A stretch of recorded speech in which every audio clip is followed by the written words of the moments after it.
Hello guys, for today's video ay ikukwento ko sa inyo ang buhay ni Valier.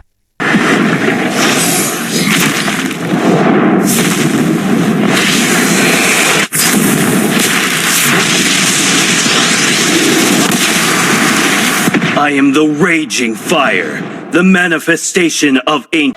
Si Valier, kilala bilang The Son of Flames, ay ipinanganak na may pambihirang kakayahang magmanipula ng apoy.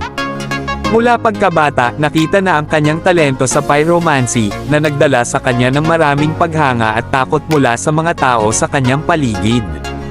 Ang kanyang kapangyarihan ay natural na naglalabas mula sa kanyang katawan, na nagdudulot ng apoy na sumasayaw sa paligid niya.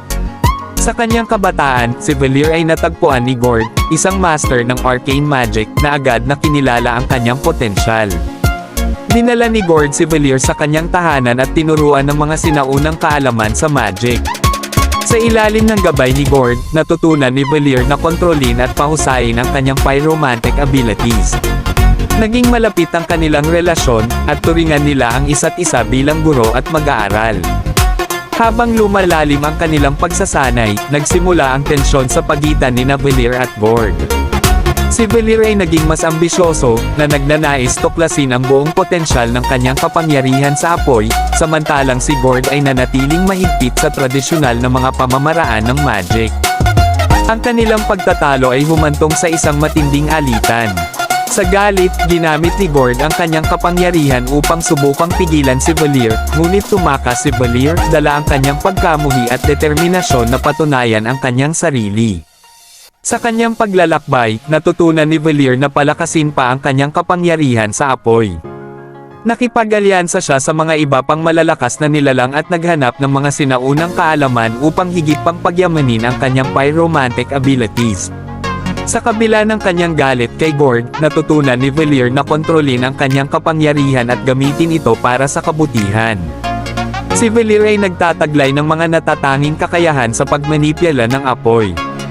Burst Fireball, nagpapadala ng fireball na nagdudulot ng malaking damage at nag-aapoy sa kalaban. Searing Torrent, nagpapalabas ng alon ng apoy na nagtutulak sa mga kalaban palayo at nagdudulot ng sunog. Vengeance Flame, ang kanyang ultimate skill na nagpapalakas sa kanyang mga spell, pinapataas ang kanilang damage at nagbibigay kay Valier ng immunity sa crowd control effect sa maikling panahon. Sa Mobile Legends, si Valier ay isang mage na kilala sa kanyang mataas na burst damage at crowd control abilities. Ang kanyang mga Fireball at Searing Torrent ay nagbibigay ng malaking kalamangan sa labanan, lalo na sa pag-initiate at pag-zone ng mga kalaban. Ang kanyang ultimate skill ay nagbibigay daan sa kanya na maging mas agresibo at makapangyarihan sa mga team fights. Ang kwento ni Valier ay isang inspirasyon ng paghahanap ng sariling landas at pag-angat mula sa mga tradisyon upang maabot ang kanyang buong potensyal. Sa kabila ng kanyang alitan kay Gord, pinili ni Valier na tuklasin ang kanyang sariling kakayahan at ipinakita na ang kanyang estilo ng pyromancy ay makapangyarihan at epektibo. Sa bawat laban, ipinapakita ni Valier ang kanyang talino, determinasyon, at lakas ng loob na gamitin ang kanyang kapangyarihan sa apoy upang protektahan ang Land of Dawn. Ang kanyang kwento ay nagbibigay inspirasyon sa mga manlalaro na maghanap ng kanilang sariling landas at gamitin ang kanilang natatanging kakayahan upang makamit ang tagumpay. Hello guys, alam nyo ba na 10th anniversary ni Moonton ngayon? At may pa-event si Moonton na kung saan makakakuha ka ng free epic skins, collector skin at marami pang iba o saan ka pa. Ang kailangan mo lang ay mag-login araw-araw para makakuha ka ng magagandang skins tulad nito. You're all unforgivable. I carry on the fight to figure it out. We shall stand fast to the very end. I am a daughter of Northern Vale. I swear to protect it till my last breath. Detective Alros, at your service.